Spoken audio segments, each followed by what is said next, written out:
boards There we there. go. Preparing to live stream the meeting. Here we go, guys. You guys on Zoom are like, you're file note taker. Okay.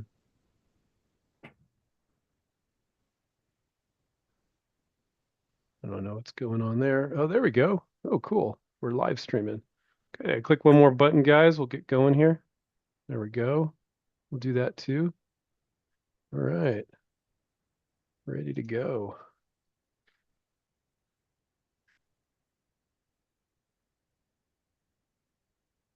All right, welcome to the Licensing Playbook Live. We're here streaming every Wednesday, 5 p.m. Pacific, 6 Mountain, 7 Central. What is this? Confirm your speaking language. Thinks I'm speaking Portuguese. Let me switch to English here. There we go. That was weird. All right. Let's start over here. Welcome to the Licensing Playbook Live. We're streaming every Wednesday at 5 Pacific, 6 Mountain, 7 Central, and 8 Eastern. The session's hosted by Stephen Key. Stephen, wave your hand there. All right. And myself, my name is Andrew Krauss. Together, we co-founded inventRight over 25 years ago. I see what our anniversary is, Stephen. We're coming up on 26. I wish we were each 26 years old, huh? Wouldn't that be nice? Yeah, no, we're not. We won't say how old we are. This weekly webinar is your go-to guide for learning how to license your product ideas to companies that are actively looking for innovation. Each week, we'll break down real-world strategies and the exact steps you need to take to get in front of companies and get heard. You'll learn how to pitch with confidence, avoid common mistakes, and dramatically, yes, dramatically, increase your chances of landing a licensing deal. Thanks for joining us. Feel free to ask questions in the chat box or by digitally raising your hand in the participants panel. We can also unmute you if you're raising your hand and you can ask a question live. Okay, so let's get going and get your ideas in the hands of companies. Stephen Key, what are we doing, man? What are we Well, doing? I want to thank everybody for joining us today. We're going to do this every Wednesday, as Andrew said. And the reason why this is so important, I think, is that reaching out to companies is probably one of the hardest steps. Sometimes we think, protecting our ideas is tough, or even building a prototype is tough. Well, yeah, those are fun things to do. Those aren't tough. The tough thing is to get that product in front of a company. And it's gotten a little harder today. And I'm here to tell you, I'm not wild about it, but it's just the reality of it. And we're going to try to pass on some very current information that Andrew and I and the team over at Gateway, one of our programs, that they're learning every single day so we can pass it on to you guys. Gateway is a new program at InventRight, and what's really amazing about that program, the team at Gateway, and hopefully Donna's here today, they call companies to pitch ideas every single hour of the day, 5 days a week. And there's 3 people doing it. And that's all they do is pitch, pitch, pitch, pitch, pitch, and call companies all day long. So having that type of dedicated team doing it, we get to hear everything. We know what's working, we know what's not working, and we're here to tell you things have changed. It's gotten a lot harder. And there's a couple of reasons why it has changed. And you probably know it's changed because that's why you're here today. You're probably reaching out to companies and thinking, wait a minute, why are they not responding? Or maybe they respond, but we have one call or maybe one text message or an email and they don't continue the conversation. They just disappear on you. Or how do I go from a little bit of interest to landing the deal? So what we've learned, we're going to pass on to you every Wednesday, starting at 5 o'clock West Coast. Let, So let's let's so let's talk a little bit about that, Stephen. I mean, we've been doing this for 25, almost 26 years. You've been doing it even longer. And compared to back in the day, over 2 decades ago, companies weren't as open to outside ideas. So companies over those 26 years have gotten more and more and more open to ideas. So I want to differentiate between companies being open to ideas and more companies looking at ideas and being able to get to them because it's so easy to get to people these days in some ways. well, LinkedIn, email, phone. That doesn't mean that you can get a response or you can talk to them because it's easier for everybody, right? Well, you would think that since these companies have opened their doors to work with us, it'd be easy to get to them.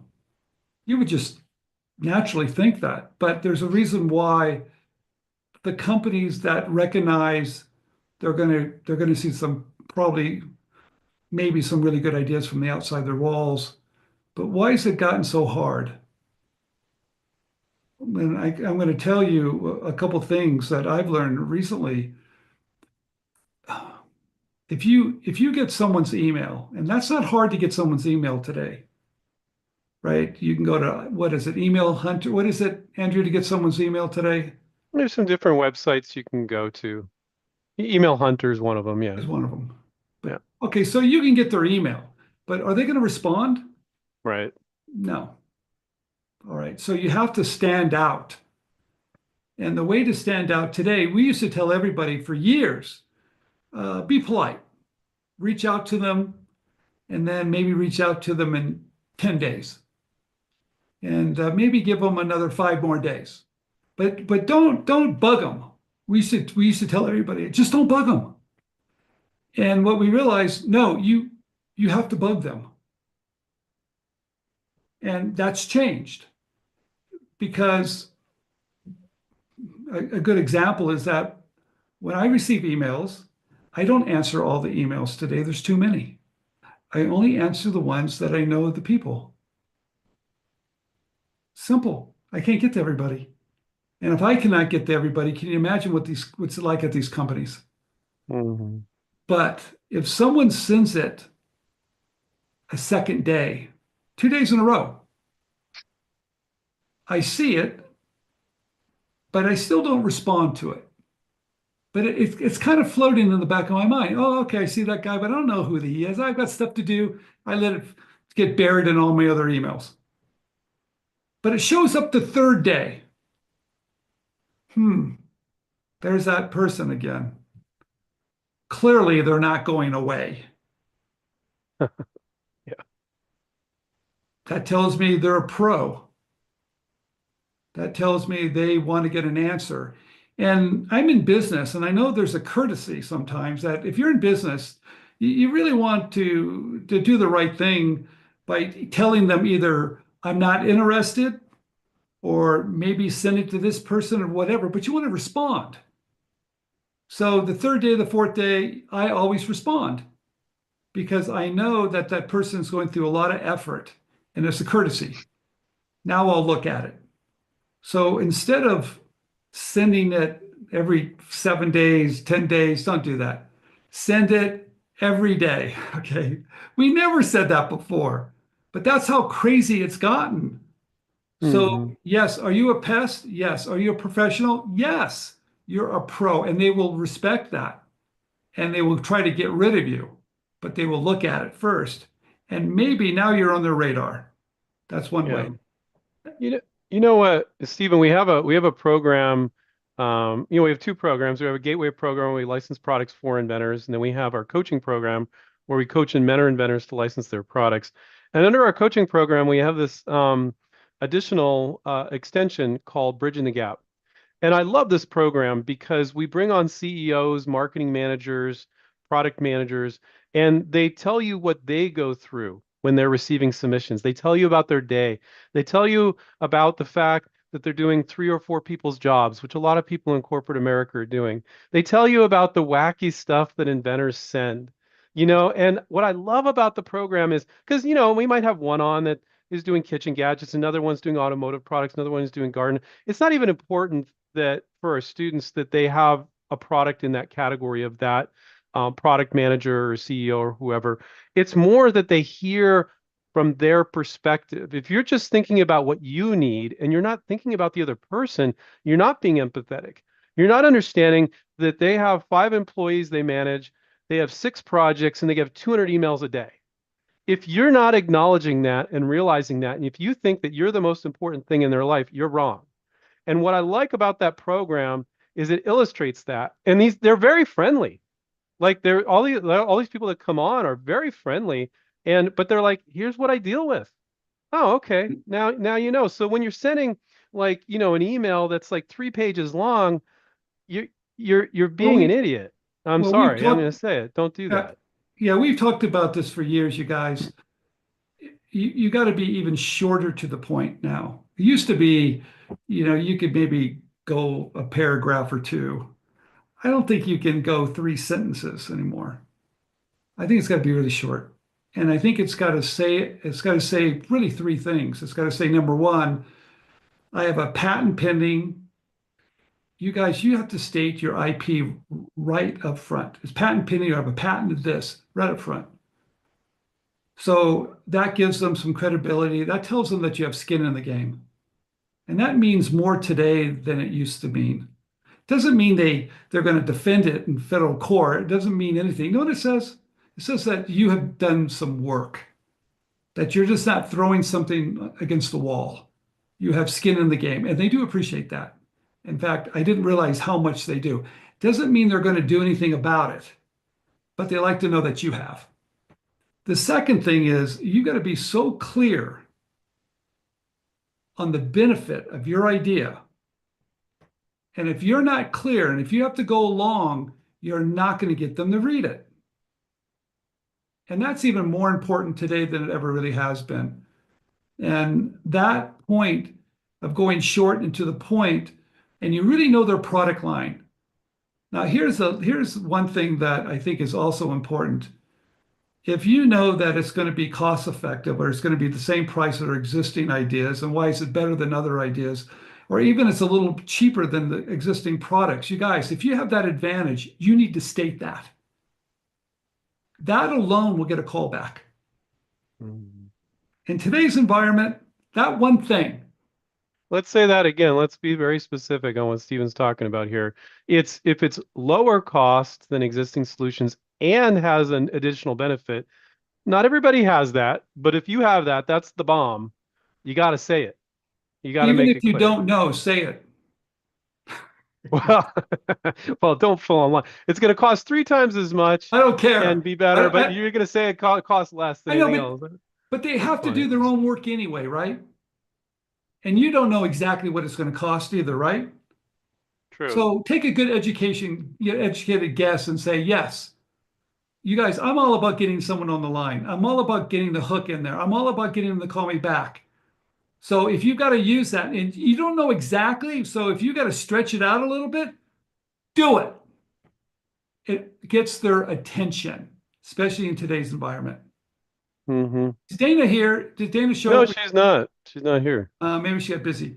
You guys, we're going to try to get Dana or Chad or Claudia or Brad, the part of the Gateway team, on every one of these calls because they're doing it every single day. And what they're doing, they're reporting back to us daily on what's happening.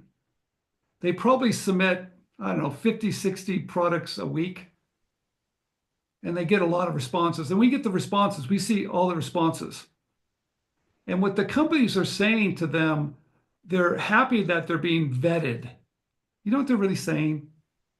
They're happy that someone is looking at it very carefully and making sure it's a good fit for us.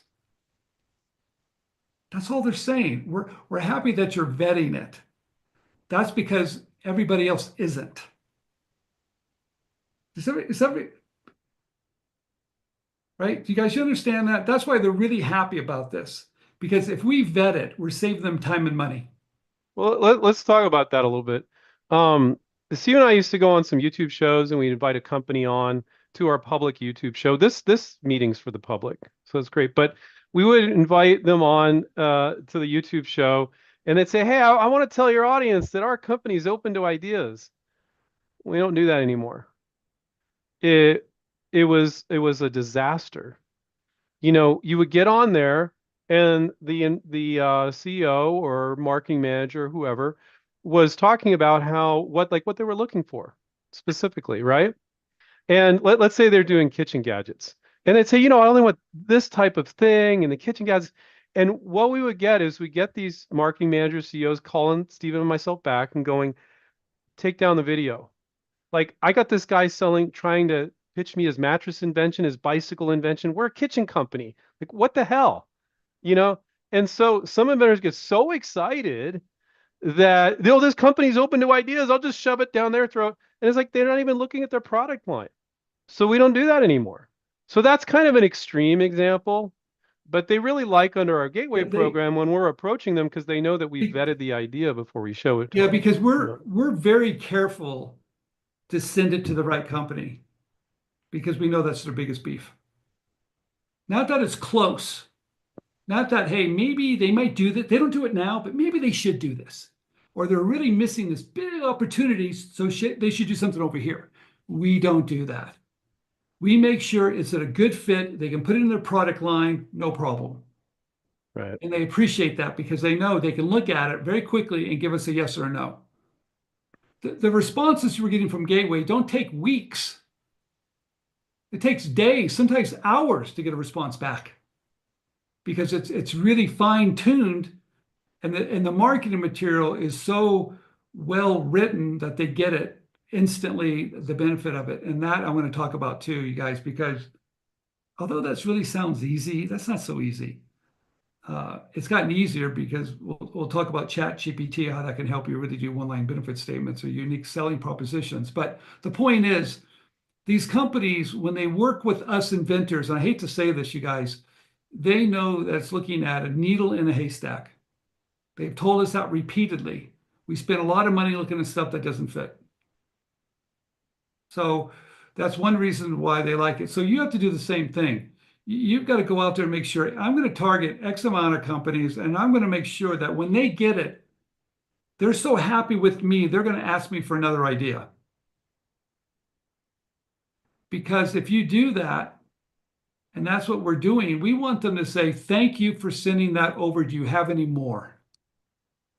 Right. That's what we want. Because if we keep the door open, we can keep on submitting ideas. Because it So, takes so long to build a relationship. And we don't want to destroy the relationship by sending them something that doesn't work. Because it's hard to get the relationship. Right. So it's very important. What, Andrew? well, let's talk about some of the things that we do right at Gateway and some of the things that our students that we coach them do right. First of all, you got to have the right list of potential licensees that are selling. When you look at their product line on their website, you're like, hey, yeah, my product would fit into that product line. You got to be real about that. Now, one of the things we always tell our gateway clients is it doesn't matter how great we are at getting in. If what we send them isn't understandable in 6 to 10 seconds, you're toast. Remember when I said a lot of these people, marketing managers, product managers, CEOs, they're like managing 6, 7 people. They got 5, 6 projects. They get 200 emails a day. You know, you've got to be really straight and to the point. So, what are some of the mistakes that you guys make? Long rambling emails, like Steven said, probably never more than 3 sentences at most. Then the sell sheet needs to be instantly understandable. A sell sheet's a 1 page, 8.5 by 11 PDF document that they're going to get, and they need to get it in 6 to 10 seconds. They need to look at the benefit statement, look at the picture. Yeah. They're not even looking at the bullet points, and they're like, "Oh, I get what this does." Now they might not be interested in it because you're going to get a bunch of no's, of course. You only need one yes, but so the emails, no long rambling emails, good sell sheet. If they don't get it in within 10 seconds, you're toast. And you got to be approaching the right companies and then the right people in the companies too. Yeah, let's talk about the 3 sentences because I see someone really wanting the 3 sentences. Number one, you want to state your intellectual property status. I said that. I have a patent pending product that does this. The benefits to your customers are this. That's really 2 sentences. I told them everything, Mhm. right? The first sentence is saying, hey, I got skin in the game. There's protection there. Hopefully, you probably think that's great. Okay. The second is, why do you care? Why does your customer care? And that's that one-line benefit statement. That's your unique selling proposition. You guys, that alone, that's why people click on ads. That's why people used to buy newspapers. That's why people are engaging. That's how you get people's attention. That's why those are headlines. And sometimes that's been difficult to do, but it's easier today to do it than ever. And I'll give you an example. There's a sell sheet that came over to me, and the video that the person did was really good because he had enough time that he could show the benefit of the product within the 1 minute sizzle video. But the sell sheet didn't really tell me in the first line, which is the first line I might use in that paragraph, why would someone even care? What are you doing for me? Are you going to make me bigger, stronger, smarter, more educated? You can save me money. What are you doing for me? And sometimes we forget that. We forget how big that benefit. We put a feature in there. Okay, no feature. No, I want to know now of how you're going to make my life better. So, how many people are using ChatGPT? Is everybody using it? Raise your hand if you're using it. Okay, if you're not using it, please learn about it. And there's a couple other ones. There's Gronk, which is really good, and there's some other, but please learn about it because I'll tell you what's really amazing about that. And I did this. I look at the sell sheet and I started putting in the sell sheet because I watched the video that because I'm going to use this product, it's going to make me a better pickleball player. It's going to make me more competitive. It's going to make me stronger. It's going to build strength. It's going to do all those things for me. So I wrote a paragraph. I even said it was a pickleball bracket. I didn't even say racket. It was just horrible.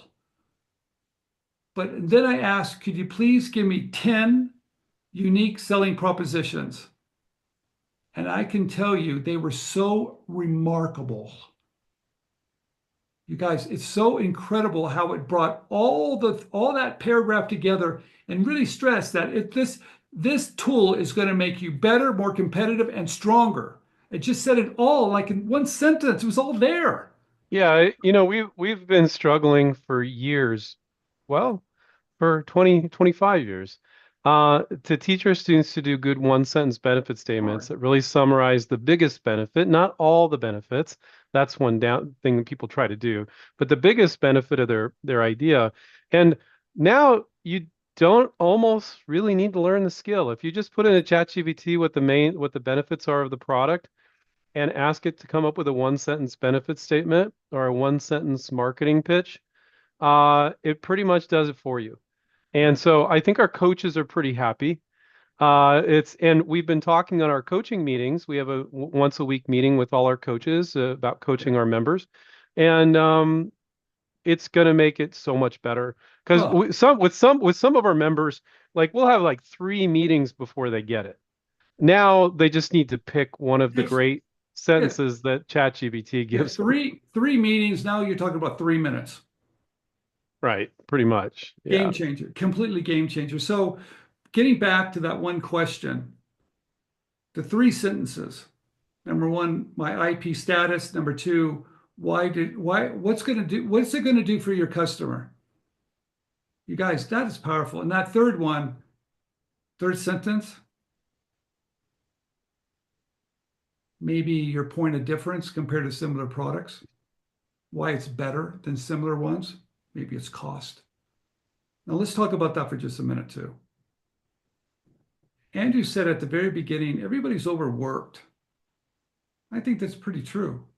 I think companies have reduced their staff a little bit. They're a little lean. I think there's a little caution. So you've got to make whoever you're working with, why don't you make it easy for them to make a decision? So how do you do Hmm. that? Well, first of all, you show them a good product. Okay. Because you studied their product line and you've studied them and you know it's a good fit. Uh, Second thing is that you have put together the marketing material or your pitch in such a way that they get it, they understand it. And yes, my customer would want that, right? You're making it easy. But here's another thing, you guys, that Andrew and I have talked about over the years, but I think we're really pushing this hard. Maybe having that second sell sheet. Now, you can't put everything in a sell sheet, a one-page average.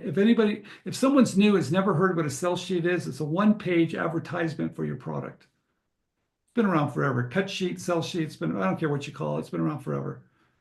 It's like a billboard. You're driving down the highway, you look up and You see this billboard, and you know exactly what it says. You get it.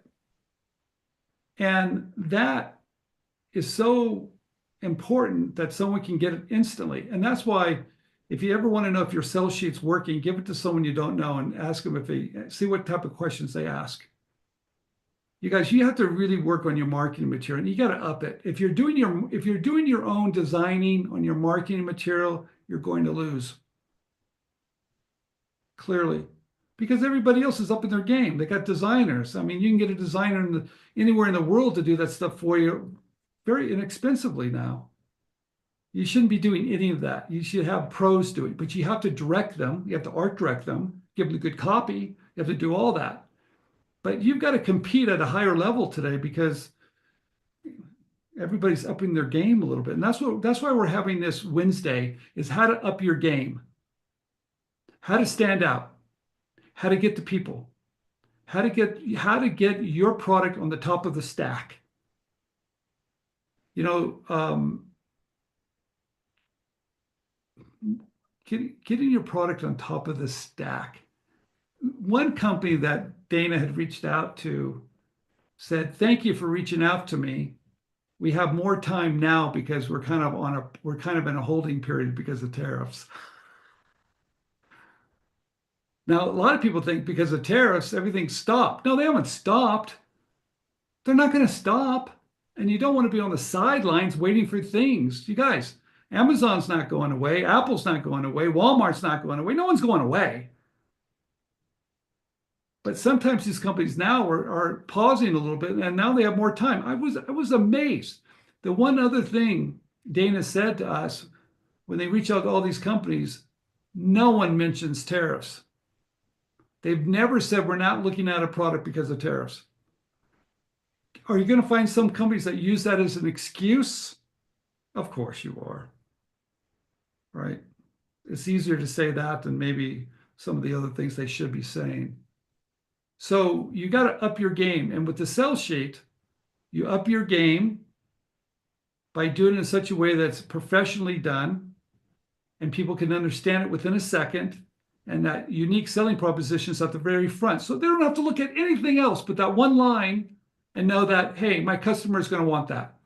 Now I want to know right. more about it. That my customer is going to want that. And Stephen mentioned this earlier. This marketing piece, the sell sheet, as we call it, and been calling it that for 25 years, is not for the company at all.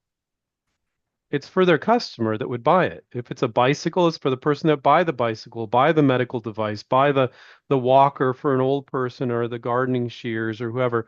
So don't put stuff into your sell sheet about if we only get 2% of the market, we'll make millions of dollars or anything. Nothing like that. If there was something unique and it was appropriate, which it usually isn't, you would put that in the email. You would not put that in the sell sheet. So that's a mistake that a lot of rookies are making is throwing things for the company in the sell sheet. You want them to see it. You want them to see, go, oh, if I advertise this product like this, I think my customers would buy it. So it makes it easy for them to go, oh, they already did the marketing. Oh, yeah, I think if our customers would respond to that. But here's the thing that I mentioned, and I want to come back to it because I didn't expand upon it enough. It's the second sell sheet. That second sell sheet is really probably more important today than it ever has been. You know what it does? It shows your product and it shows the competing products. It's a product comparison chart. Now, you would think that they would know all the other similar products out there. You would think they would, or at least spend the time to look. I have to tell you, that takes a long time to do that, and it's a pain in your rear end because we do that at Gateway. Any product that comes in, the first thing we do is go online and look at all the similar products and make sure it stands out. Mm-hmm. It's such a pain in my side. And if it's a pain in our side, can you imagine how much of a pain it is in their side too? Oh, no, but Stephen, they want to look through a 20-page website and a 15-page PowerPoint, and they got plenty of time. Nope. Come on, Stephen, you're all wrong about that. No, they don't. So, you guys get the idea, right? I'm being silly. It's a pain. So what you want to do, see, what you're trying to do is what you want to do is have your product on the top of the stack and give them every reason why they might say no. And I'm going to give you the 5 reasons why they say no too in a minute. So that second sell sheet just shows your product and the benefits of yours, and you compare it with the other products. You know that's going to make you a better designer too, because you should be doing that when you create your product. It's going to force you to look at yours and make sure yours lines up and is better than the competition. You guys, if it's not better than the competition, there's a good chance you're not going to get it licensed. So it's a good thing for you to put it together and go, yeah, I have a clear point of difference. This is why mine's better. It's a selling tool. And we even have don't we even have I think we have a template now that we're going to be using to help people. I like calling it competitive analysis. So it's the second page. It doesn't Yeah. need to be as fancy as your sell sheet. And it just makes it easy. And they might know some of this stuff, but they don't have time. This is the way I always like to put it, right, Stephen? You want to assume they're half brain dead. They've gone through 80 emails already in the morning. They're opening your email, looking at your sell sheet, and maybe they got the second page with the competitive analysis. They've given it almost no effort, but they still understand your product. That's how good it needs to be. So, what I always tell our gateway clients is when we're working on products for them is it doesn't matter how great we are at getting companies. If you don't work with your gateway manager to make sure your marketing piece isn't spot on and understandable within 10 seconds, we're just wasting our time here. So, and that's harder with some products and easier with others. Sometimes you're accomplishing that with just a sell sheet. Maybe you need a short 15 to 30-second video. Maybe you need both. It really depends. But you definitely don't need 15-page PowerPoints. You definitely don't need a website. I don't like websites at all. Even if you have a website, I usually tell people do a sell sheet. So you want to go with the website later. They don't got time for that. Hey, They just don't. some of these questions are really good, you guys. Keep them coming in. Yes, we always believe a video link is a good idea. And not only a good video link in the sell sheet, make sure they watch it. Put it in the email copy too. Whatever you have to do, make sure they watch the darn video. Because I think videos are probably the most powerful thing you possibly And have to do. I know some of you are new. I recognize some of you folks here, but some of you are new. I definitely recognize a bunch of new folks. Um, you don't want to publicly disclose your invention. So when you're privately emailing your sell sheet, that's not public disclosure, you're emailing it to them. But you need some way to share that video, right? So an unlisted YouTube video is the way to do it. Not private, because then you need their YouTube username. You're not going to get their YouTube username. Not public, you don't want people to see it, but unlisted. So only with the people with that link can see it. They can't search for it. They can't find it. It's called unlisted. So when you upload your video to YouTube, upload it as unlisted. And that could be a link in the email, like Steven said. It could be a link in the actual sell sheet in the PDF where you click through to watch it. But videos are great. Now, I see people, hey, Andrew, do I need to do a video? I look at their product, I'm like, no, you don't need to do a video. And I see other people, I'm like, oh, yeah, you got to do a video in addition to your sell sheet, definitely. And then I see some people, I just do a video. It really depends. I can't, and there's no way we could tell you which one, but it's one of those three options. Dana just gave me a text message. She's not feeling well. She had Oh, I'm something sorry. done. So she says, I'm Okay. sorry, but she'll come back next time. Yeah, no worries. No worries. So, okay, so what we're talking about is how to up your game. We're talking about it's harder to reach out to companies today. You have to be very persistent. I want to get back to being very persistent for a minute because um, you guys, I've been pitching people my ideas since I was 18 years old. And I went back and looked at how many years I've been pitching ideas. And I have to tell you, I don't like it today better than I liked it at 18. In fact, it's gotten worse. It used to be I could mail something and everybody always replied with a letter. I mean, and I thought that was just horrible. You might consider that too. You might do something no one's doing. So, but I used to look back going, God, is that the fastest thing? And then we had a fax machine. That was really great. Next day was even better. Now I can send it with an email. All that stuff, it's gotten faster, it's gotten better, but it's harder. With the ideas I have, I don't even call anymore either. I have Dana call. That's why we got to get Dana back on the back here because I tell you, it's awful. You But you know, have and the reason why to, Stephen wanted to get Dana and maybe Chad on later is, I mean, they're typically working on, 30 to 50 products in a particular week and making literally like maybe 600 calls, it's just a massive, massive amount of outreach that's required. So we're going to be doing this meeting every Wednesday, and they're going to come on and share what they're experiencing with all that outreach to and it's encourage you guys. and it's changing. What they did 3 months ago, they've learned how to be better at it. That's why I think it's important to be as current as you possibly can. Yeah. Yeah. And they have a couple techniques that just work.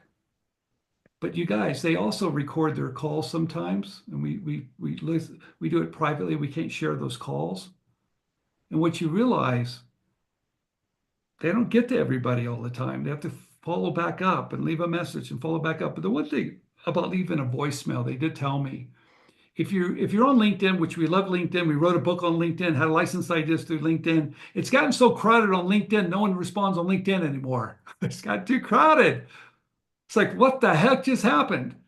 So Yeah. what they do is that they find the person's name on LinkedIn, title, they get the email, they get the telephone number, and then they call.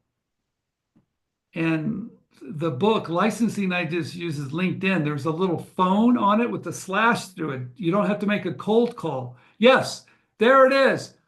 It has to be rewritten because take that little phone with the slash through it and put a big phone on it now. Which is not what most of you guys want to hear, I know. It's not what I want to hear either, but it Yeah, I know. works. But things But change. but here's the trick. Um, when you do, first of all, you have a name, you get the operator. There's a whole way to work with the operator, but you leave a voicemail. No one picks up the phone, you guys. You're not going to pick up the phone. You have to be so good at your one-line benefit statement, they call you back. And if you are, you tell them why their customer is going to like it, all the things we talked about, they'll call you back. Okay. They're really good at that. They've become masters at that. And they're casual at it. It's not like they're pitching, they just state a fact. Hey, I've got a product that does this. I think it's a good fit for your company. Call me back if you're interested. They call back. And that's why and then they circle back on LinkedIn and tell them, I just left you a voicemail. They go back around. Yeah. And they got all these little techniques and little secrets that they do. So we want to share all that with you. And I'm really kind of disappointed Right. Dave's not here to do it. Well, But but I'll just make one comment that Dana I know would agree with 100%. It is a lot of volume. If you think you're going to make one or two calls to one or yeah, two companies, nope. just give up now. That's not gonna happen. And Andrew, that's what well, I'm just saying they need to do the volume. Now they have a metric they need to hit, right? That's well, perfectly okay. well, I let me don't tell give you what up. Don't happened. anybody give up. But I'm just saying, Well, don't call two companies twice and go, oh, I guess nobody wants to license my idea. No, it's not going to work. You need to do a well, lot more outreach than that. yeah, unfortunately, that's pretty accurate. And I remember when we were building the team, we went through so many people. And I told everyone that you're going to be calling companies all day long and pitching ideas all day long. And it's going to be the worst job you ever have. And if they still wanted to try it, then they passed the first test. And then I said, look, and you need to get into 20 companies, I think 10 companies a week, I told them. If you can't get 10 companies a week, if you can't get into 10, then you won't be part of the team. And after I called them after a couple of weeks, they thanked me for letting them go. They Yeah. said, thank you for the opportunity. This is the worst job I've ever had. They left. Nobody actually said that, those Pretty much exact they did. words. Yeah. Pretty But much. yeah, I mean, we got one new person, but we got the people that we got. Yeah. I mean, if I think about it, Stephen, like Brad was already with us, Dane was already with us. They were rock stars. But to get Chad, one person, we went through 9 people before one worked, and Chad was the one that worked that we didn't already have.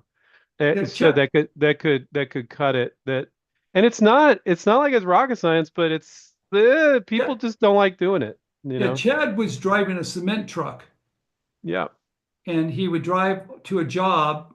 They'd be pouring cement and he'd call a company and he'd get in that way. And I asked him, I said, Chad, how do you get in the company? So, well, I do it between pouring cement. It's like, and that's when I realized, well, there's nothing magic to it. But then again, his specialty is tools. See, we kind of matched the product with the gateway person. He's a tool guy. He's a guy that works on stuff. He likes to fix things, so he really loves tools. So he can talk tool talk to these companies. right. And I think he's got into 100 tool companies. And you guys, and I would say tools is the hardest ones to get into.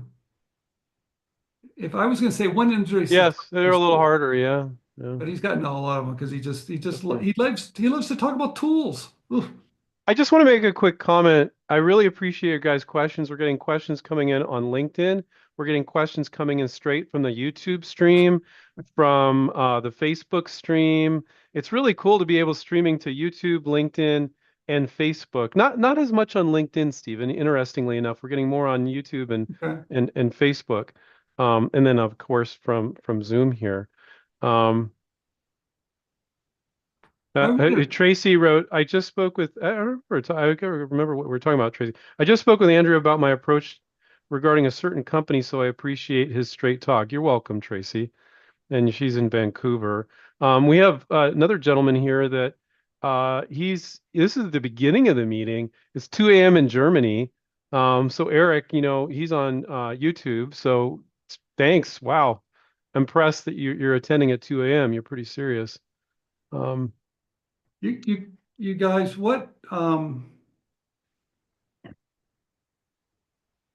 I want to go into great detail, but I don't think we have enough time today.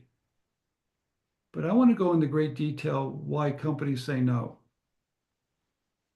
because it's not what you think. And a no doesn't really mean no. No means I need more information. You haven't convinced me yet. And sometimes we look at a no and we walk away. Early on in my career, when I got a no, I just came up with another idea. You know, I didn't know what that meant. But being in this business so long, I realized a no just means I don't have enough information, or you haven't convinced me enough to say yes. So we're going to talk in great detail of the 5 reasons why companies say no and how you can understand and answer those 5 things when you reach back out to them. yeah. I think on the next meeting, I'd like to share um, that a no can just mean no, not right now. So let's go back to what we talked about earlier. You're a marketing manager, product manager, maybe a smaller company as CEO. And again, I know I'm being repetitive here. You got 5 employees you're managing, you got 6 projects, you got 200 emails a day, right? This is going to shock you guys, some of you that are new. They saw your sell sheet. They liked it. They told you no. You know why? Because they didn't have time to take it on. And they knew if they let you know that it was kind of, oh, this is kind of cool, you'll never go away. And they're like, I don't have time to take on a new product right now. So they email you back, not at this time, not a right match, which is a lot of what you're going to get.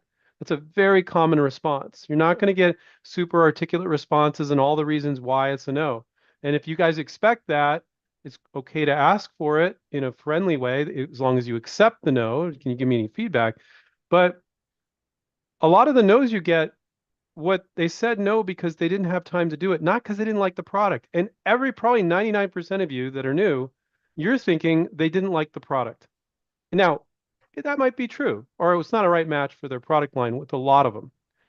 So when you get a no, and they didn't go into why Look, not, Andrew, you should I want to do a always whole class. resubmit.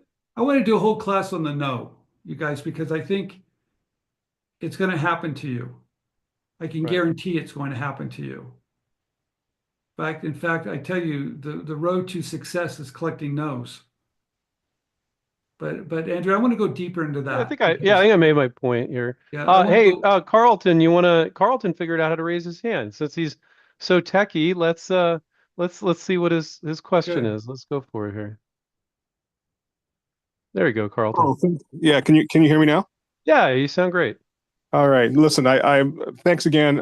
I'm working with inventTech right now, or excuse me, inventRight, and working with Paul and love it. Cool. But I had basically on this the story you were talking about. I had an experience with a company that they did send me a response back, and the Hmm. response back was very detailed. Nice. It even told me though. The funny thing about the detail of it is it was saying it gave me prices and everything else, and they said, "Why don't you consider doing this yourself first?" Hmm. And just hearing your conversations right now, your information to us, I never went back to them. I was very polite and said, "Thank you for the information." But now what I'm hearing is maybe I need to go back in a different way, or go back and say, or with some kind of Yes, emotional, you yes. know, You guys, process. yeah, the no is not what you think it is. You just haven't convinced them. And there's really five things that happen, you guys. And like I said, I don't know what the timing is, but we need to talk more about that because you need to go back. You need to understand what the five things are and come back and answer the five. You have to. I mean, if you're not doing that, you're not giving your product the full chance that it really needs, right? You got them enough. It's like you got a fish on the line. You just haven't been able to reel it in. That's what's just happening. You haven't got the fish in the boat, right? He's nibbling at it. No. There's some things, but they're not going to tell you what it is. But you guys, we've seen it consistently over and over. It's always the same thing, right? So what time is it now, you guys? Well, Because some questions. We we got got like 13 10 minutes. minutes or so. Now, what's really great, you got a good response from a company. That's a good thing. That's a relationship building. No, you've got to build upon that, but you got to do it politely. You got to respond maybe with some things they're thinking about. Call Paul, email Paul and me. So, because I don't want you to wait till next week for us to do this. Okay. Right.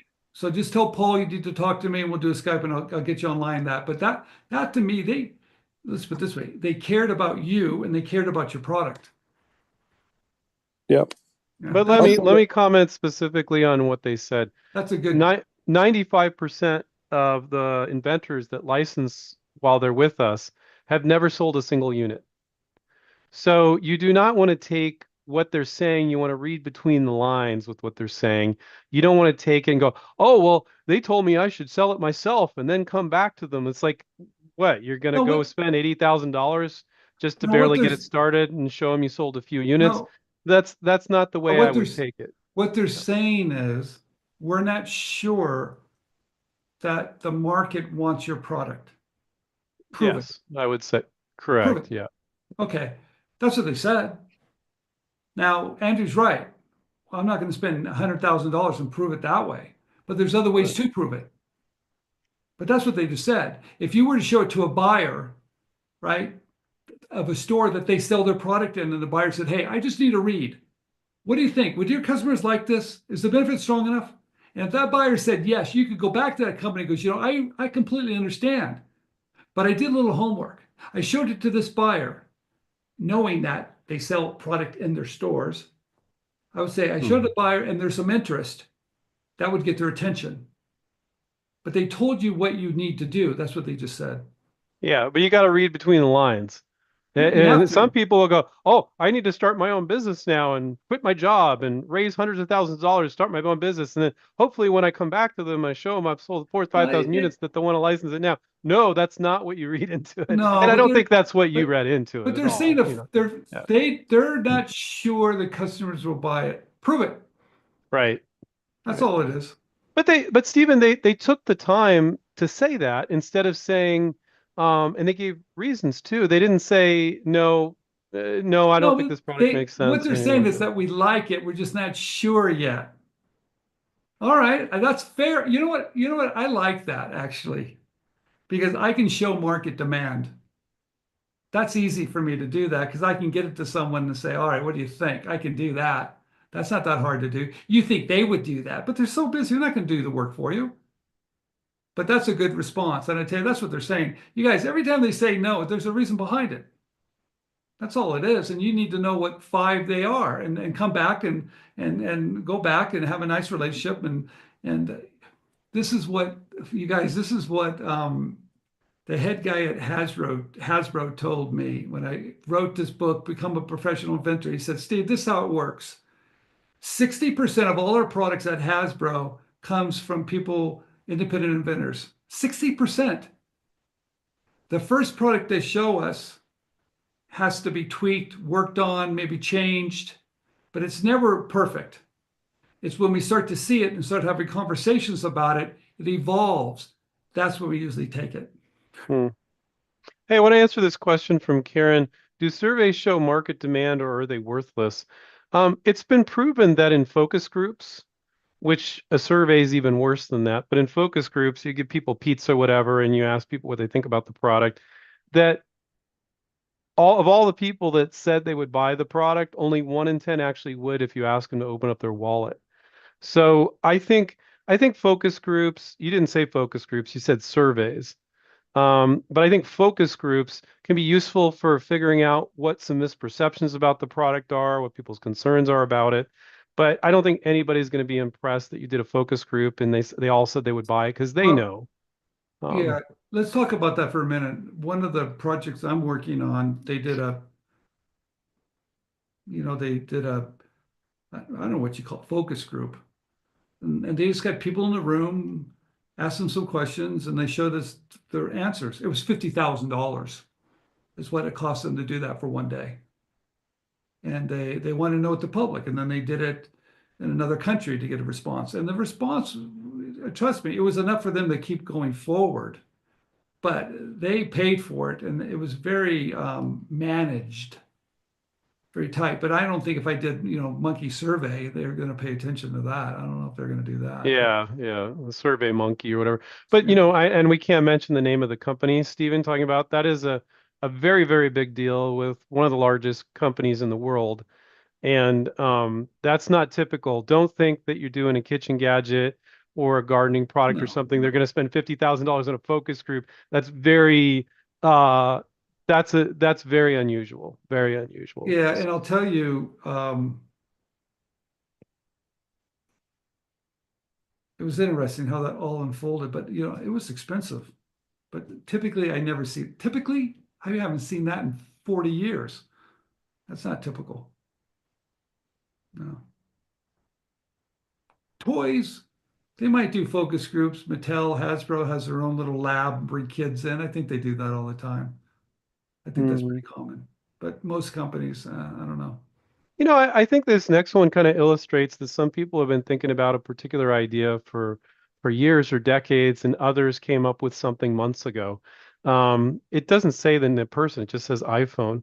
But I did research for my product, 3 years of testing and trial and error.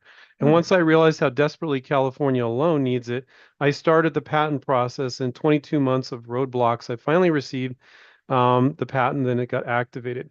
Now I'm in the Gateway program, and I've been in the landscaping industry for 36 years. wow. So yeah, and that's just an example of somebody that's been working on a project for a long time. And then we got other people, oh, I came up with something 2 months ago. Um, but if you use the inventRight approach, whenever possible, it's nice not to work on something for that long, right? It's nice, but I'm glad that we're helping you. It just says iPhone, so I don't know who the person's name is, but Well, Andrew, I think, it's funny. There's a product I'm working on that's so dumb. It's so dumb. It's simple dumb. It's I don't know if that's the right word, but it's almost like, really? Forrest Gump dumb. No one's ever thought about that? I mean, you're almost like, come on. And sometimes you come up with an idea, you're like, well, I know someone's thought about that. Well, maybe they have, but have they done anything about it? And that's what you have to look at. So I always like to look at the marketplace and go, all right, maybe I did 30 years ago. Is it out there today? And sometimes you're a little early. I looked at a product today. In fact, Benjamin Harrison is part of our group. When he first came on board, he had this great idea, but couldn't get anybody to pay attention to him. And I tell you, it was brilliant. And now it seems like the technology is caught up. So I think he's going to go back and repitch after like 7 years. Is that Because in the now, music industry? what's that? Music industry? Well, it's music, but it could be any industry. But it ties in the technology how is caught up now, where it's very user friendly. I said you got to repitch. Got it. You were too far. You were too far ahead.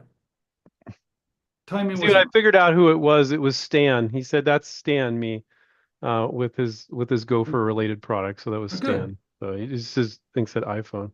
Well, we have. You remember James DeVoe back when we used to do Inventors Alliance about 28 years ago in the Bay Area? James is here. Thank you for another informative and supportive meeting. See you again next week, Jim. So I haven't talked to Jim in quite some time. He's in the Bay Okay, you Area. guys, we have 5 minutes, and I kind of want to make sure we always start on time and always end on time. Yes. The big goal is to get your ideas in front of companies to license it. That's it. That's your big goal. And what we want to do, and inventRight has done this for years, we're going to bring you the most current information we possibly have. And we can do that now more than we ever have because we're focusing on one thing very heavily, and that's reaching out to companies. And the reason why we're doing it, it's gotten harder. And that's our step. We have a 10-step system. It's step number 8. And it shouldn't be that hard. It just is. So you've got to stand out. You've got to up your game. You've got to get on top of the list. You've got to do all the things that make people pay attention to you to get in the game today. It's just a little harder. People a little bit more cautious. People are too busy. There's all these things going on, but that comes and goes. But that's the environment we are today. And because of that, I want to take that information we're getting and I want to share that with you guys weekly. Everything we're learning. And we're going to bring on the team over at Gateway to say, all right, what did you learn this week? How to overcome some of the ghosting, how to overcome the obstacles, how to get a company to say yes. And why are we saying no? All the things that you guys need to keep in the game. Because if you're constantly reaching out to companies and you're not getting responses, guess what? You're going to give up. Guarantee it. You'll say, I can't do this. Right. But I don't want that to happen because I do know 2 things. The secret of success is to be the last guy standing. Opportunity happens when you're there and it walks by. Luck, that's luck. Luck is when you're standing there and the opportunity walks by and you grab it. People say it's luck. It's not luck. You were there. You spent the time to be there. And when it came by, you grabbed it. Yeah. Yeah. And you have to be in the game long enough for that to happen. Yeah, I mean, 99% of inventors, when they get a no from a company on a product, they would never resubmit it 8 or 10 or 12 months later. We do every time. Bridging the gap. And that's just one example, Okay, you guys, real quick, Dana is she's reaching out to companies that are bridging the gap. Some companies don't even want to do bridging the gap so much anymore. They're just so darn busy. They're busy. They're busy. I know. Yeah. They're like, just send me an idea. It's like, come on. You don't have an hour? Yeah. You guys, companies, the one thing I do know too, the appetite for new is never going to stop. When I went to the houseware show this year, not the houseware, the hardware show, I walked to this big booth and I said, how's the show going? He said, well, it's going okay, but I can tell you one thing. The buyers only want new. That's good for us. Good for us. Very good for us. Yeah. Okay. Okay. All right, guys. This was fun. It's nice having people on. I see some people on LinkedIn, YouTube, Facebook, Zoom. We'll be back here next week. I encourage you guys all to join. And I want to remind you guys, take care and keep inventing. We'll catch up with you guys next time. See ya. Bye. Bye, guys. Thank you very much.